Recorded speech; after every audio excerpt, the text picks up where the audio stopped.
Think you're a clean racer? Buckle up, this might sting a little. I don't know if you're aware, but some drivers seems to believe their iRating number isn't just a stat. It's a golden ticket to every apex and every overtake. They'll pull up behind you, flash their headlights, and expect you to just vanish from the racing line. Last time I checked, the iRating doesn't come with a VIP pass. And honestly, the flash routine doesn't make you look faster. It makes you look like a Christmas tree having a nervous breakdown. Overtaking is earned, not gifted. If you're quicker, make a clean move. If not, well, that's called motor racing. Another way you can bully the whole field is when you're being the leader during the rolling start. The absolute chaos you can unleash if you decide to floor it right before the start-finish line, it's scary.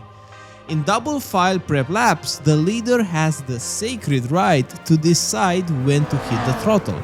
But some, let's call them strategic masterminds, take this power and use it for maximum disruption. Cars bunch up, accordion style, people are brake checking, someone's probably already typing in caps in the chat, and 3 rookies are now in the orbit. The element of surprise is fun, but race starts aren't supposed to feel like a trust exercise gone wrong. If you're leading, try to remember, your job is to start a race, not to start a demolition derby. We also have the classic, I'll just slow down mid-apex to serve a penalty. Instead of lifting on a straight like a reasonable human being, some drivers decide, you know what, I'll just crawl through this hairpin instead. Meanwhile, the drivers behind that are using the normal braking point will most likely drop like flies in a pileup.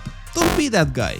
And look, sometimes we get into incidents, pit for repairs, and now we're one lap down with blue flags ahead. You try to finish the race to minimize your losses, which is fair, but some drivers take it one step towards the dark side. Instead of gracefully letting the other pass, they decide, nope, this is my time to shine.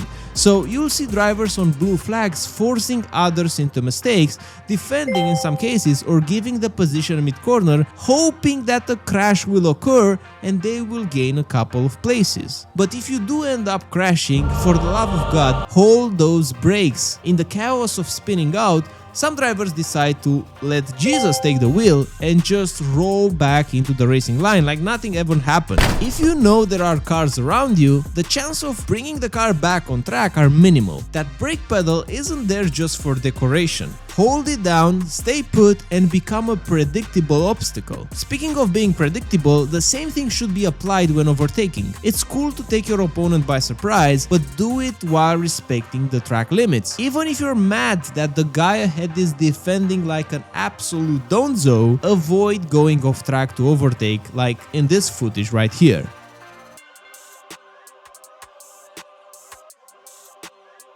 The chance of crashing is high and you'll get your bully badge, maybe even a vacation from iRacing if it gets reported. However, when defending, if you have the tendency to be a jerk by weaving all the time, pushing others off track or brake checking them, you will attract some heat, let's say. We can even call it karma. Even if it's the last lap of the race, bullying others won't get you far. You will crash a lot, and even if you win races like this, deep down, you know it's not the right thing to do. Chill out, it's just a game and you need other drivers to race against, right? People will remember your name, so yeah, do the right thing and race fair. This applies to rain races as well. The spray, the mist, the blurry taillights, it's like racing through a car wash at 200 kilometers an hour. But some drivers are not that reasonable. Instead of just driving their line, they'll deliberately position their car right in front of yours, creating a wall of impenetrable spray. But they don't stop there. Oh no. They'll weave left to right, carefully choosing their movements to ensure your visibility stays somewhere between 0 and absolute 0. To those weaving spray artists out there, congratulations, you've mastered the art of being both annoying and dangerous. Now, cut it out before someone starts missing their braking point and take you out. The checker flag drops, the race ends, and you see those messages. Nice dive on, buddy! Learn to drive. Reported. Some drivers waste zero time reviewing the replay or even considering,